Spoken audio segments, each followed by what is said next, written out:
Negro entoou um canto de revolta pelos ares, no quilombo dos Palmares, onde se refugiou. Olá, queridos ouvintes, tudo bem com vocês? Sejam muito bem-vindos à estreia e primeiro episódio do nosso Pod História, o nosso podcast de história. Hoje eu quero convidá-los a fazer uma travessia no tempo, daquelas que doem, mas que a gente precisa fazer para entender o país em que vivemos. Vamos falar sobre o tráfico atlântico de africanos escravizados e principalmente sobre as formas de resistência dessas pessoas. Eu sou Ana Lúcia dos Santos, aluna do quarto período de licenciatura em História na Universidade Federal Rural de Pernambuco, EAD, Polo Gravatá, e quero guiá-los por essa conversa que mistura dor, luta e muita resiliência. Pensa comigo, entre os séculos 16 e 19, quase 5 milhões de africanos foram trazidos à força para o Brasil, sequestrados, capturados de sua pátria. 5 milhões. Gente arrancada de seu território, das suas famílias, das suas línguas, das suas vidas. Era um oceano inteiro de dor. O historiador Luiz Felipe de Alencastro, na obra O Trato dos Viventes, diz que o Atlântico Sul foi o maior cemitério da diáspora africana. Milhões morreram nos porões dos navios, durante a travessia ou nos portos. E ele vai além. Segundo Alencastro, o tráfico negreiro foi o motor da colonização brasileira. A expressão mar de sangue não surge à toa. Mesmo que não apareça literalmente nos textos dele, resume essa visão dolorosa. Era mais do que um comércio.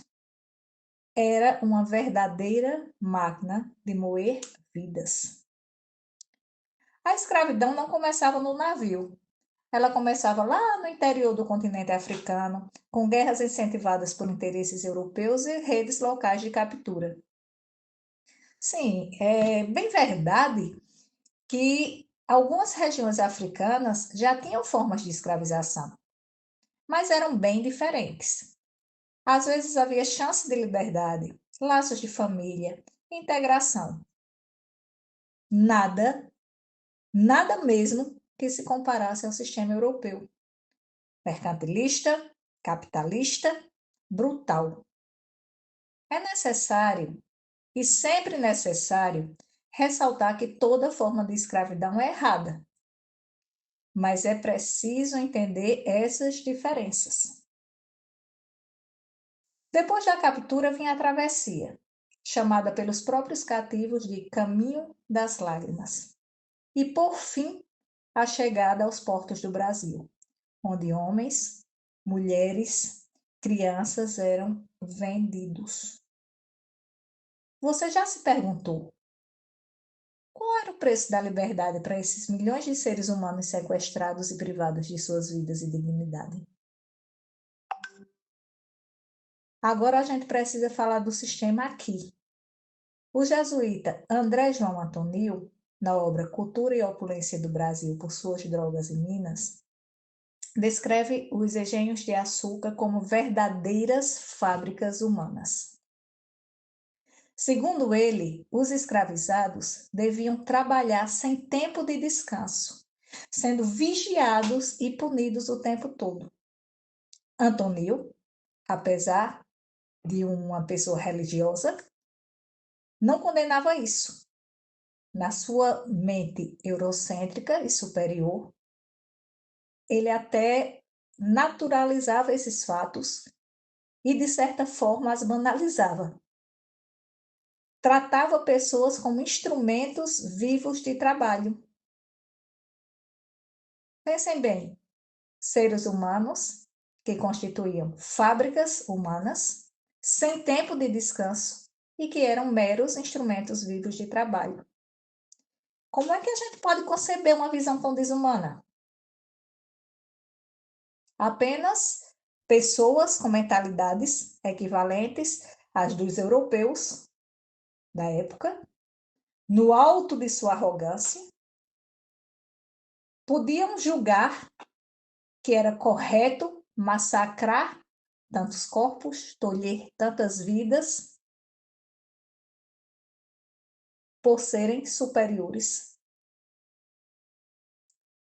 Mas na sua ignorância, na sua arrogância, eles julgavam que estavam matando também os espíritos daquela gente. Lê do engano, caros ouvintes. Lê do engano. Mesmo diante de tanta brutalidade, houve muita resistência. E aqui começa a parte mais forte dessa história. Alguns cativos se jogavam ao mar, preferindo a morte à escravidão. Outros fugiam, quebravam ferramentas, se escondiam nos matos e fundavam quilombos. Resistiam com a cultura, na língua que preservava, nas danças, nos ritmos, nos cultos, com seus deuses. Cada canto era um ato político, cada gesto uma forma de dizer: nós ainda estamos aqui. E entre todas as formas, essas formas de resistência, ecoa um nome muito forte: Palmares. O Quilombo dos Palmares não era só um refúgio, era um projeto, uma sociedade organizada com agricultura, defesa, comércio e aliança com indígenas e até brancos pobres. Liderados por Gangazumba, depois por Zumbi, Palmares mostrou que a liberdade era mais do que sonho, era prática. Mas agora, olha só que curioso. Mais uma vez, formas de escravidão. Há relatos de que, em certos momentos, Palmares teve cativos, prisioneiros de guerra ou ameaças internas. Isso não diminui a grandeza de Palmares, apenas mostra que Palmares era uma sociedade complexa, com seus próprios desafios. E isso também é história. Você já pensou como uma sociedade tão resistente podia conviver com suas próprias contradições? Enquanto isso, o sistema escravagista, ele buscava apagar culturas. E Palmares dizia: nós temos nome, corpo, memória e coragem. E diante de tudo isso, é necessário também enfatizar que aqui no nosso querido Brasil, a continuidade da opressão e o legado de resistência continuava. Pois tem mais um ponto que partilho com vocês. Enquanto os povos escravizados resistiam por liberdade e por sobrevivência, a elite brasileira resistia por manter a escravidão e a exploração. E esse ponto que compartilho com vocês é o seguinte: mesmo depois da proibição oficial do tráfico, em 1850, o Brasil continuou escravizando. E foi só em 1888, com a Lei Áurea, que a escravidão foi oficialmente abolida. Ou seja, o Brasil foi o último país das Américas a reconhecer a abolição. E eu pergunto, você consegue imaginar o que esse atraso representa na nossa história coletiva? E aproveito, meus queridos, para reforçar algo importante. A história de resistência dos escravizados não acabou ali. Ela se transformou, se espalhou, vive em nossa cultura, na nossa memória coletiva. A cultura brasileira, com seus ritmos, danças, religiosidades, movimento de resistências e lideranças em todos os segmentos sociais, é uma prova viva de que a luta por liberdade e identidade nunca morreu e jamais morrerá. Agora me diz, o que a gente tem a ver com isso? Tem tudo.